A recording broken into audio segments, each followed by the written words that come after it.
Alright, so today I am making one of my favorite macaroni and cheese recipes. It's a 4-cheese mac and cheese, so I've got my ingredients set up and I'm ready to get started.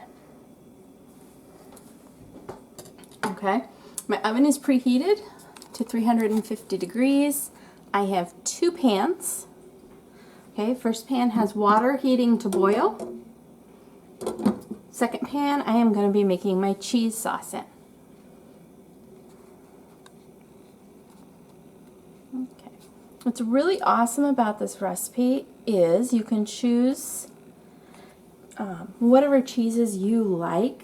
Now I always use Velveeta because it does make things creamy. I've made it with the parmesan, I've made it without. Today I'm using a triple cheddar blend.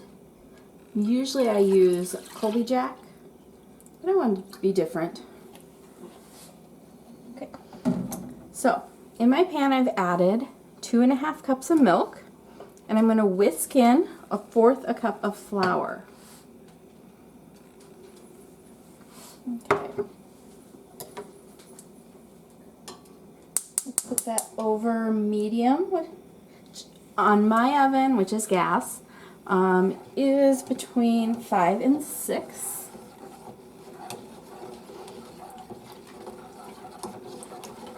Okay.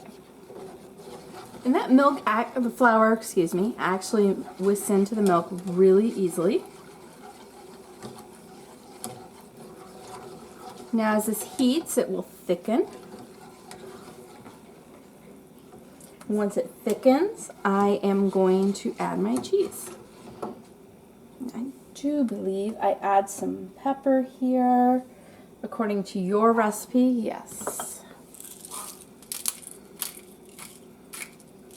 Okay, the recipe calls for about 1/8 teaspoon of pepper.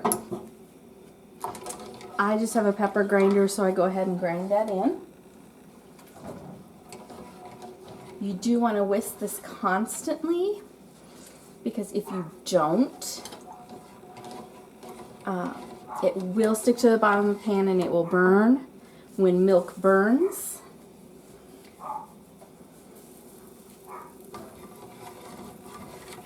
you don't necessarily see it or smell it, but you will taste it later. And this doesn't take very long at all.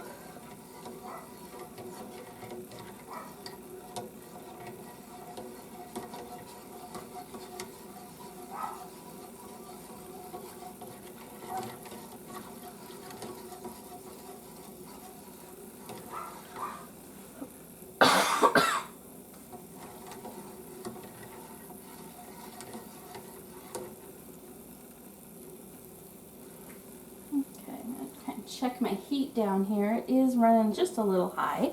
So I'm going to turn it down.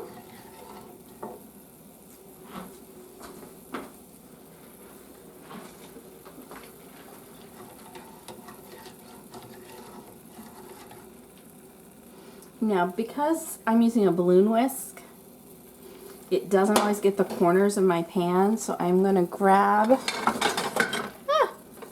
my favorite wooden spoon. And then I'll just get into the edge of the pan and make sure none of the flour is sticking.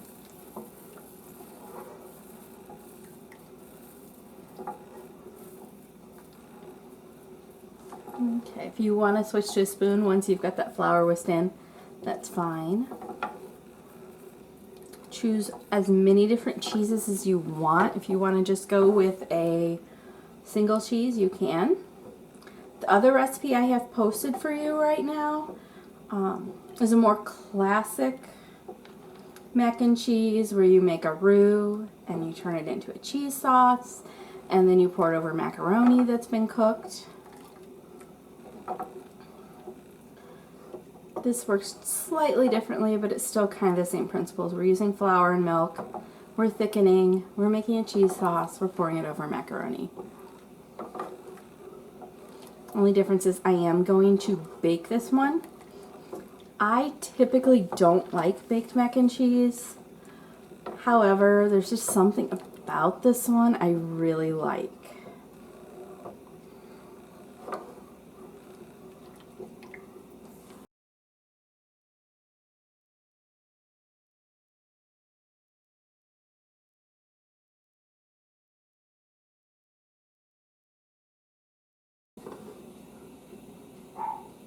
Okay, so we're starting to thicken up here.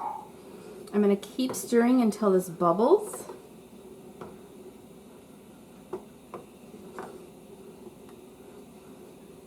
And once it bubbles, my plan is to turn the heat down really low.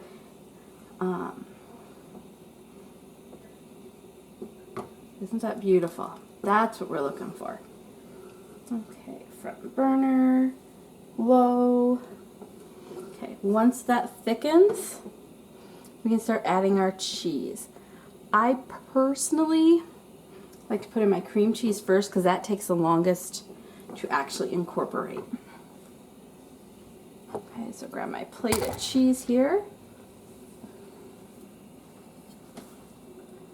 So I have 1/4 cup of cream cheese. I'm going to add that first. This one may not melt as smoothly as everything else. That's why I'm adding it first, and I'm going to stir it a little bit.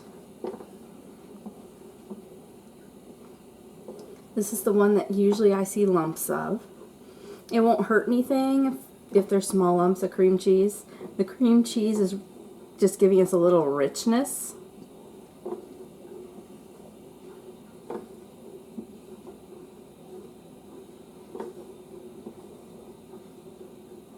You will not taste cream cheese in this. See what I mean? But it gives us little lumps.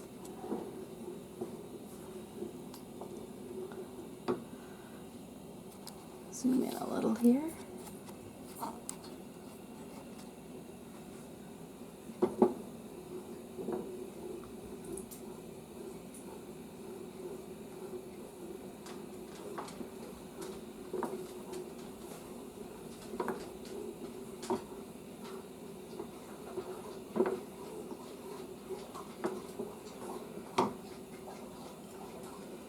Okay.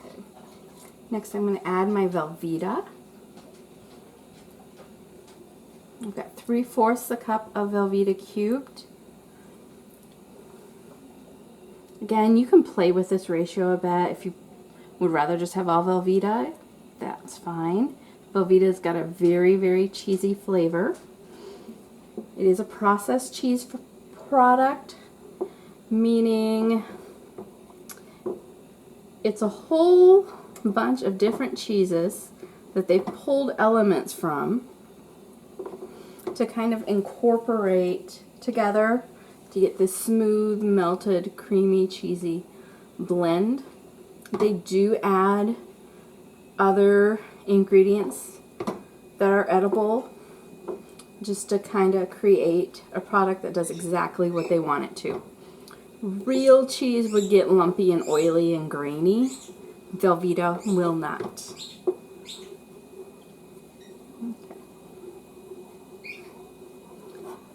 I'm just going to keep stirring this, letting it melt. Okay, here comes my triple cheddar. I guess it's white cheddar, sharp cheddar, and mild cheddar. Sharp cheddar can make things just a little bit tart or sour.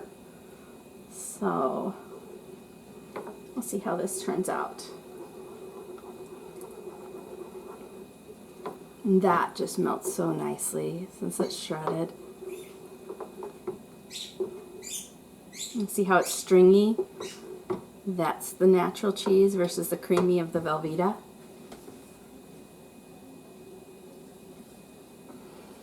And last is our parm.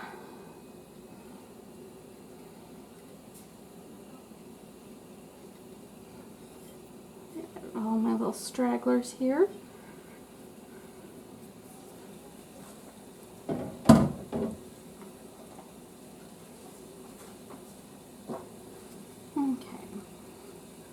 And of course, you know this is when the water starts boiling.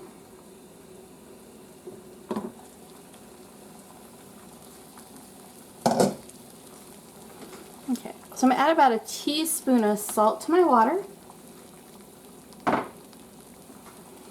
And then 8 ounces of pasta. I'm using rotini, organic rotini if you want to get specific. That just happens to be my favorite.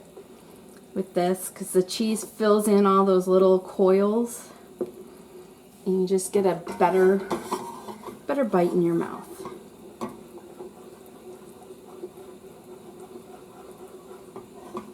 Bring that down, that up. Grab another spatula. I'm going to stir that a little. Now, because I'm baking this, I'm going to undercook my pasta. If you were going to eat this right away, go ahead and cook it for the full amount of time. Most rotini is about 8 minutes. But if you're going to bake it, and it's a half-hour bake, you want to halfway cook that pasta. Okay, and I'm just going to kind of keep stirring my cheese sauce here.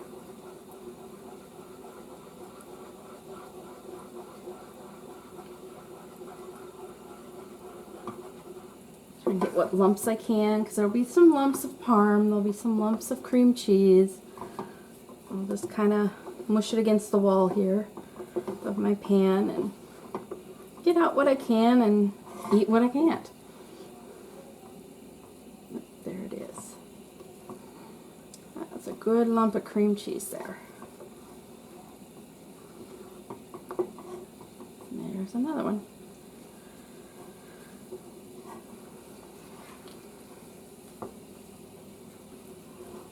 And keep in mind this is still going to bake in the oven, so it'll melt a little more in there too. Cream cheese is just a slower melting cheese.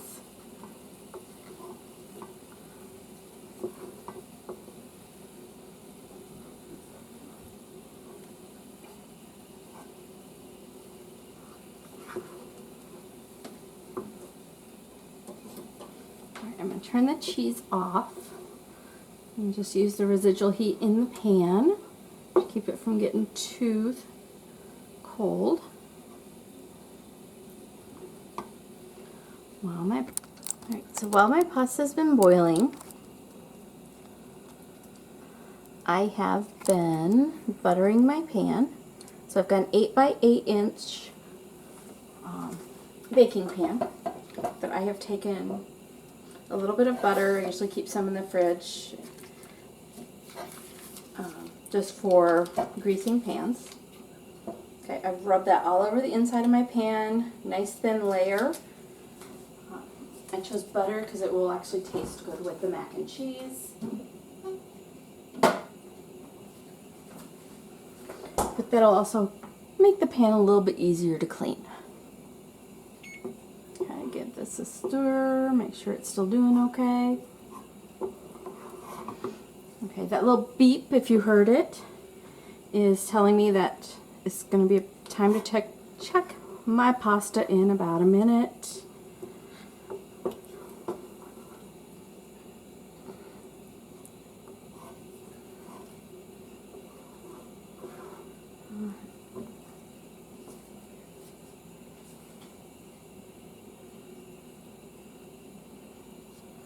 Okay, it's got 25 seconds left.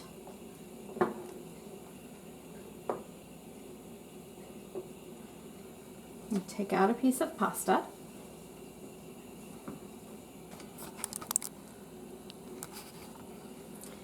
And I'm going to check it. See how far cooked it is. It's still going. There we go. I'm going to try it.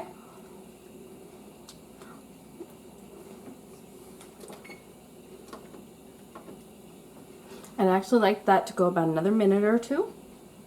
It's still pretty crunchy. So while I'm waiting, I have 2 tablespoons of butter that I melted in the microwave.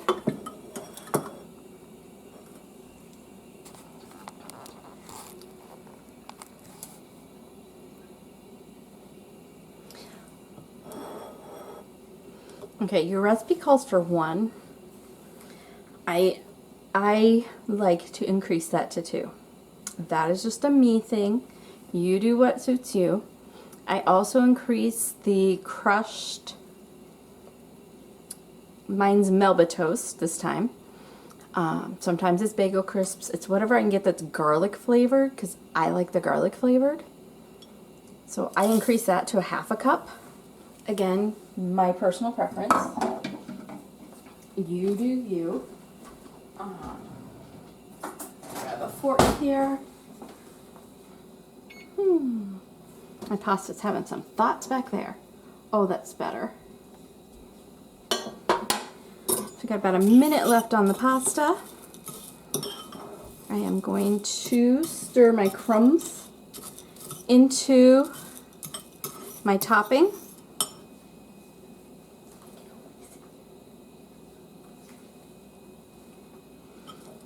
Okay.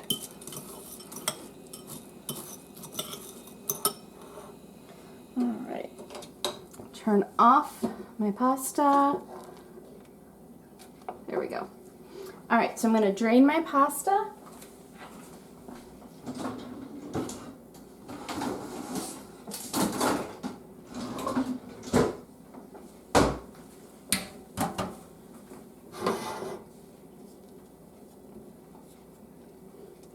Turn off the timer. Find an oven mitt.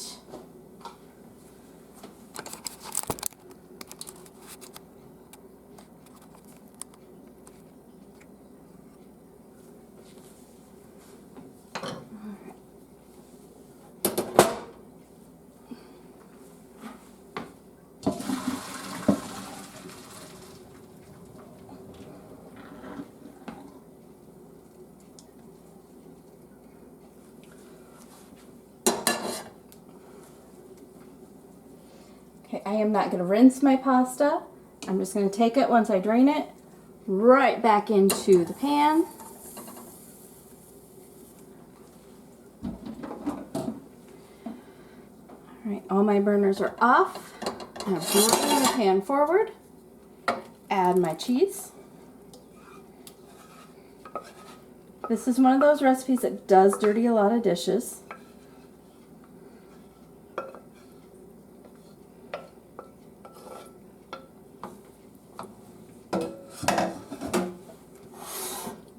Okay. I stir everything together. Again, if you fully cooked your pasta and you're planning on not baking this, you didn't even have to make the crumb mixture, so hopefully you're watching this before you cook. That's up to you. You can still use the crumb mixture and sprinkle it on top of your bowl. But if you're going to bake this, this is all going into your buttered pan.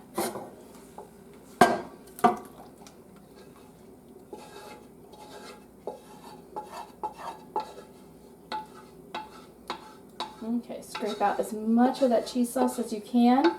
Remember, this is partially cooked pasta, so we want to get all that moisture in there, help it cook, and it tastes really good. All right.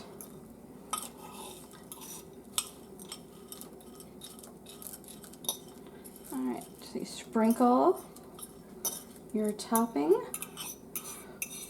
over your macaroni.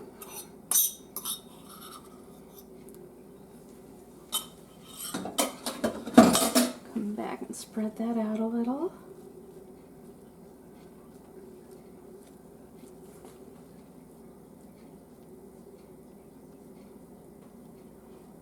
And this is why I tend to make a little more topping. There's some spots that just seem to get forgotten. All right, this is going to go in the oven 30 minutes at 350 or until it's bubbly. And it takes about 20 to 25 minutes at least to get to that point. So we'll be back. All right, here is our macaroni and cheese.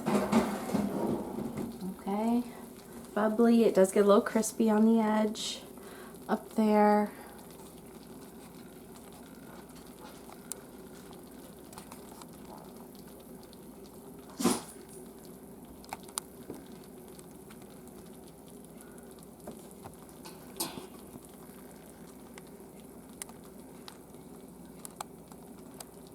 hope you enjoy.